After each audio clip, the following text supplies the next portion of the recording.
एक राजा ब्राह्मणों को लंगर में महल के आंगन में भोजन करा रहा था। राजा का रसोइया खुले आंगन में भोजन पका रहा था। उसी समय एक चील अपने पंजे में एक जिंदा सांप को लेकर राजा के महल के ऊपर से गुजरी।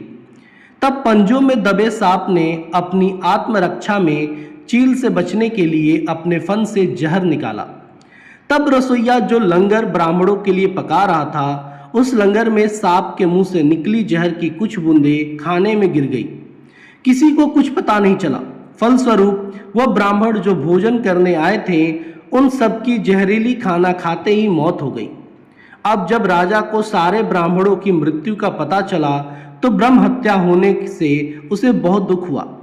ऐसे में अब ऊपर बैठे यमराज के लिए भी यह फैसला लेना मुश्किल हो गया कि इस पाप कर्म का फल किसके खाते में जाएगा।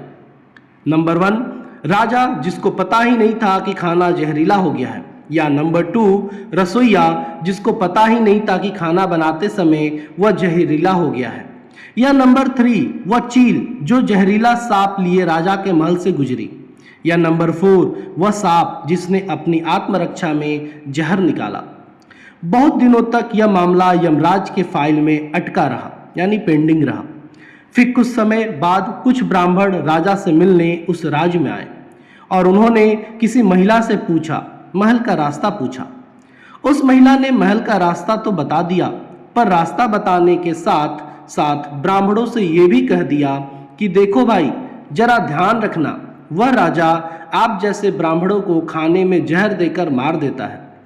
बस जैसे ही उस महिला ने ये शब्द कहे, उसी समय यमराज ने फैसला ले लिया कि उन मृत ब्राह्मणों की मृत्यु के पाप का फल इस महिला के खाते में जाएगा और इसे उस पाप का फल भुगतना होगा। यमराज के दूतों ने पूछा, प्रभु ऐसा क्यों, जबकि उन मृत ब्राह्मणों की हत्या में उस महिला की कोई भूमिका भी नहीं है। तब यमराज ने कहा कि भाई देखो, जब कोई व्यक्ति पाप करता है तब उसे बड़ा आनंद मिलता है, पर उन मृत ब्राह्मणों की हत्या से न तो राजा को आनंद मिला, ना ही उस रसोइयों को आनंद मिला, ना ही उस सांप को आनंद मिला, ना ही उस चील को आनंद मिला, पर उस पाप कर्म की घटना का बुराई करने के भाव से बखान कर उस महिला को जरूर आनंद मिला। इसलिए राजा के उस अनजाने पाप कर्म का फल अब इस महिला के खाते में जाएगा। बस इसी घटना के तहत आज तक जब भी कोई व्यक्ति जब किसी दूसरे के पाप कर्म का बखान बुरे भाव से बुराई करता है, तब उस व्यक्ति के पापों का हिस्सा उस बुराई करने वाले के खाते में भी डाल दिया जाता है। अक्सर हम जीवन में ये सोचते हैं कि हमने जीवन में ऐसा कोई पाप नहीं किया, फिर भी हमारे जीवन में इतना कष्ट क्यों आया।